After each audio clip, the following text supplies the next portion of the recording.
জামাই বাবু, এই নাও খাবার, খেয়ে নাও।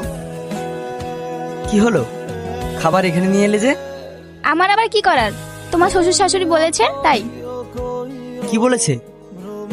ওরা বলছিল তুমি নাকি গরিব মানুষ, ডাইনিং টেবিলে বসে খাওয়ার যোগ্যতা নেই, তাই খাবার এখানে পাঠিয়ে দিল। তোমার শরীরে কি রক্ত মাংস নেই? এত অপমান করার পরেও এ বাড়িতে পড়ে আছো। আমি হলে তো কবে এই বাড়ি ছেড়ে চলে যেতাম। এই নাও,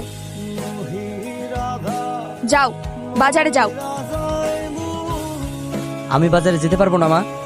মানে বাড়ির জামাই বাজারে যেতে পারবে না? এ আবার কেমন কথা? বাজারে যাবে না মানে? সংসারটা আমার একার নাকি? সংসার তোমার একার না বলে তো এতদিন চুপ ছিলাম, কিন্তু আমার চুপ থাকাটাকেই তোমরা দুর্বলতা ভেবে নিয়েছো। কিন্তু আর না। তাহলে এখন কি করবে? বড় বড় কথা বললে কি ভাবছো দায়িত্ব এড়িয়ে যাবে? দায়িত্ব সেটা আমি এড়াই না, কিন্তু স্বামীর সম্মান সেটা তুমি আমাকে কোনোদিনই দাওনি। আর যে সম্পর্কের মধ্যে শ্রদ্ধা ভালোবাসা নেই, সেখানে শুধু বাজারে থলি ধরে দিলেই সংসার হয়ে যায় না। স্ত্রী হওয়া মানে শুধু কাগজে সই করলে হয় না। স্ত্রী মানে স্বামী অসম্মান হলে নিজে অসম্মান বোধ করা, স্বামী কষ্ট পেলে নিজে কষ্ট পাওয়া। জামাই, এসব নাটক বন্ধ করো, আর সকাল সকাল বাড়িটাকে মাছের হাট বানিও না। আমি নাটক করছি না মা, কিছু সত্যি কথা আমার স্ত্রীকে আঙুল দিয়ে দেখে দিচ্ছি। তাহলে কি চাও তুমি? আমি সম্মান হিসেবে বাঁচতে চাই, আর তুমি যদি আমার সাথে সংসার করতে চাও তাহলে সব বিষাক্ত মানুষগুলোর কাছ থেকে বেরিয়ে এসো। আব্বা।